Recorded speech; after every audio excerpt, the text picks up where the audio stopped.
O'tgan, hozirgi va kelasi zamon qilamiz. Yo'q. Zerikarli, eshitilishi почти zerikarli bo'lyapti.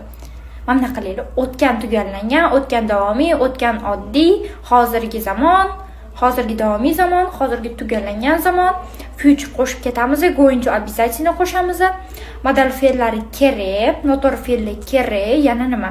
Talaffuzda ozgincha odam eshitmasligi kerak, okay? Mana shuni inobatga olaylik. Ozgincha noto'g'riroq gapiraylik, eshitganda tushunmay qolsin. Bu ham kerak. Ozgincha anaqa bo'ladi, darajamiz ko'tariladi. Qiyinroq bo'ladi, shuning uchun mashhurroq bo'ladi bizning til. IELTS bitta qog'oz uchun o'qishimiz, bitta qog'oz uchun majburlab o'qitamiz-da bolalarni. Qiyin narsani qo'shamiz, o'qitamiz-da. IELTS oxiri просто bizning tilni bilganini tasdiqlash uchun bitta qog'oz qilamiz. Bu IELTS deb nomlanadi. Da.